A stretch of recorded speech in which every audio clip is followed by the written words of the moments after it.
માતૃત્વ કુદરતે સ્ત્રીને આપેલી એક અમૂલ્ય દેણ, નારી જીવનનું એક સુવર્ણ શિખર.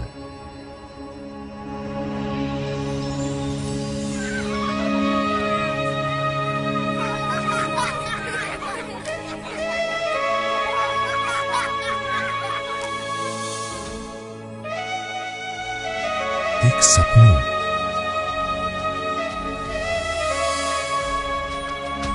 મારી ગુડિયા, મારી ઢીંગલી, બિલકુલ આ ઢીંગલી જેવી જશે મારી ગુડિયા. નાની નાની આંખો, નાના નાના હોઠ. એ રડશે તો હું એને ઝૂલો ઝૂલાવીશ.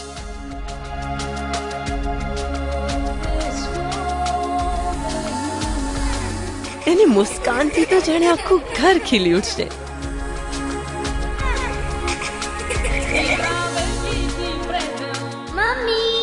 અને સ્કૂલમાંથી જ્યારે પાછી આવશે તો એને ભૂખ લાગી છે.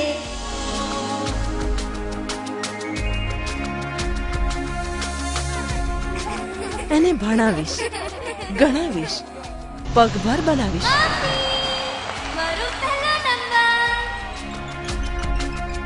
અને પછી એક દિવસ મારી નાનકડી ઢીંગલી અમારા સપનાઓને સાકાર કરશે, ડોક્ટર બનશે. અને ત્યારે કોણ જાણે શા માટે મારી આંખો આમ જ ભરાઈ આવશે. આ હતું એક માનું સપનું, અને કદાચ આ જ હોય છે પ્રત્યેક માનું સપનું. પરંતુ શું તમામ માતાઓના આ સપના સાકાર થાય છે ખરા? શું તમામ માતાઓને સ્વસ્થ માતૃત્વ અને સ્વસ્થ બાળકો પ્રાપ્ત થાય છે ખરા? નિરક્ષરતા, ગરીબી, બીમારી, અંધવિશ્વાસ, અજ્ઞાન, કુપોષણ, આવા અનેક પરિબળો કેટલી માતાઓના સપનાઓને રોળી નાખે છે. આપણું રાજ્ય આર્થિક અને ઔદ્યોગિક ક્ષેત્રે અગ્રેસર છે અને હવે માનવ વિકાસ સૂચકાંકમાં પણ અગ્રેસર બનવાની નેમ ધરાવે છે. ગુજરાત દ્રઢ નિશ્ચયી છે નિરોગી અને સ્વસ્થ સમાજની રચના કરવા માટે. मेरे भीतर पीड़ा होती है, दर्द है. ये कैसा देश है कि 21वीं सदी में आज कोई मां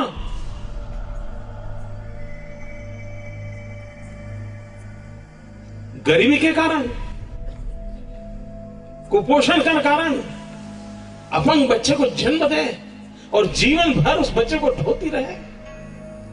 इस विज्ञान का क्या उपयोग? ये धन संपत्ति दौलत क्या उपयोग? किस काम आएंगे? और तब जाकर के मित्रों इस संकल्प की जोत जगाने की कोशिश कर रहा हूं.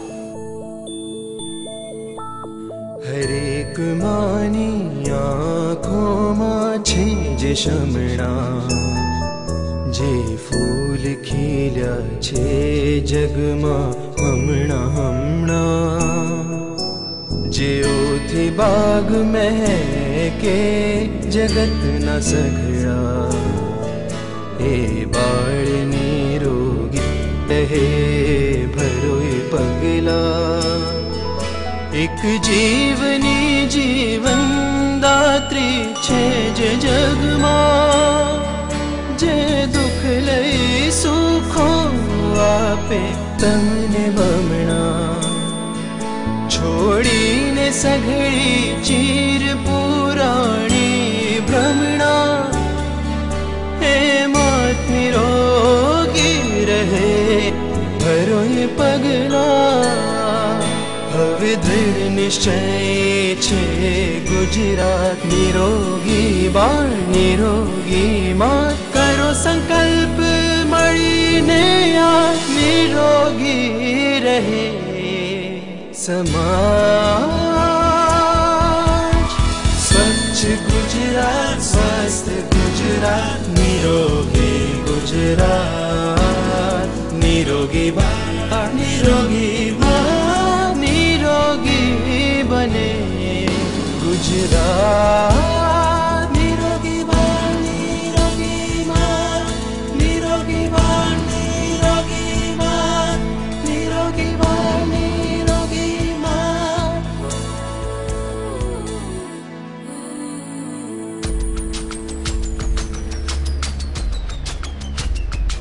સ્વસ્થ ગુજરાતના સ્વપ્નદ્રષ્ટા મુખ્યમંત્રી શ્રી નરેન્દ્ર મોદીનું વધુ એક સ્વપ્ન. ગર્ભથી કિશોરાવસ્થા સુધી શિશુની અને માતાની સંપૂર્ણ સંભાળ. દીકરીઓને જન્મવાનો અને ભણવાનો અધિકાર. શારીરિક માનસિક મર્યાદાગ્રસ્ત બાળકોને સારવાર, સંભાળ અને પ્રગતિની સમાન તકો તથા બાળકના મહત્તમ વૃદ્ધિ અને વિકાસની નેમ.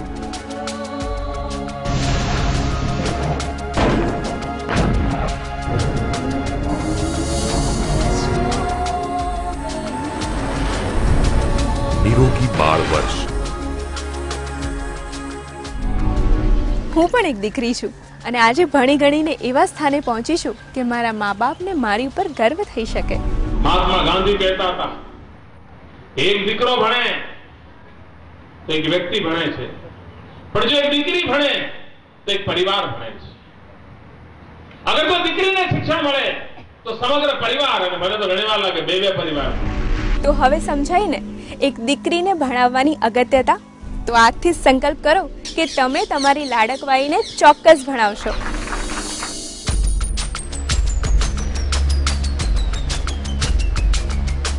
નિરોગી બાળ વર્ષ દ્વારા સ્વસ્થ સમાજના નિર્માણ માટેના સરકારના પ્રયત્નો આટલેથી અટકતા નથી. સરકારનું માનવું છે કે એક સંપૂર્ણપણે સ્વસ્થ સમાજ ત્યારે જ રચાય જ્યારે તેના પાયાસમા બાળકોને યોગ્ય શિક્ષણ, યોગ્ય આહાર અને યોગ્ય ઉછેર મળી રહે. દીકરા અને દીકરીને શિક્ષણનો સમાન હક મળે. બાળકોને નિરોગી પર્યાવરણમાં ઉછેર અને અભ્યાસ પ્રાપ્ત થાય. શાળામાં તેમના આરોગ્યની નિયમિત તપાસ થાય. શાળાઓમાં 100% પ્રવેશ નોંધણી થાય અને શાળા છોડી દેનારા બાળકોની સંખ્યામાં ઘટાડો થાય. બાળકોને જીવન કૌશલ શિક્ષણ મળે.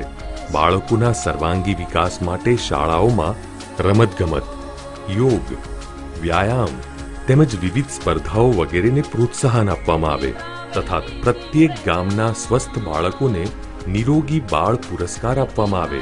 તેવા સઘન પ્રયત્નો નિરોગી બાળ વર્ષ દરમિયાન હાથ ધરવામાં આવનારા છે. અને ઓ બાળકો, તમે પણ મને વચન આપશો કે આપ નિયમિત રીતે શાળાએ જશો, આપના શરીરને સ્વસ્થ અને સ્વચ્છ રાખશો, પૂરતો ખોરાક લેશો, આપના વાળ, નખ અને કપડાને પણ એકદમ સ્વચ્છ રાખશો. તમને ખબર છે, નિયમિત રીતે નખ કાપવાથી, સાબુથી હાથ ધોવાથી અને ઉકાળેલું પાણી પીવાથી રોગ થવાની શક્યતા 50% ઘટાડી શકાય છે. અને હા, આપના જ આ નિરોગી બાળ વર્ષને સફળ બનાવવામાં અમને પૂરેપૂરો સહકાર આપશો. मित्रों, लोग कहेंगे सरकार क्या करे?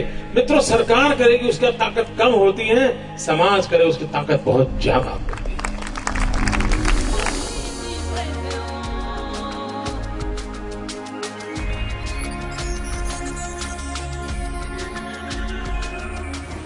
જોયું, આ છે મારી માં અને હું એની ઢીંગલી, જે હવે ડોક્ટર બની ગઈ છે.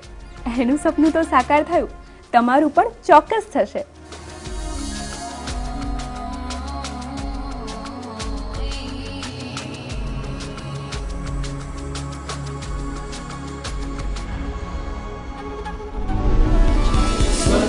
गुजरात, स्वस्थ गुजरात, निरोगी गुजरात, निरोगी बाळ, निरोगी माँ, निरोगी बने गुजरात.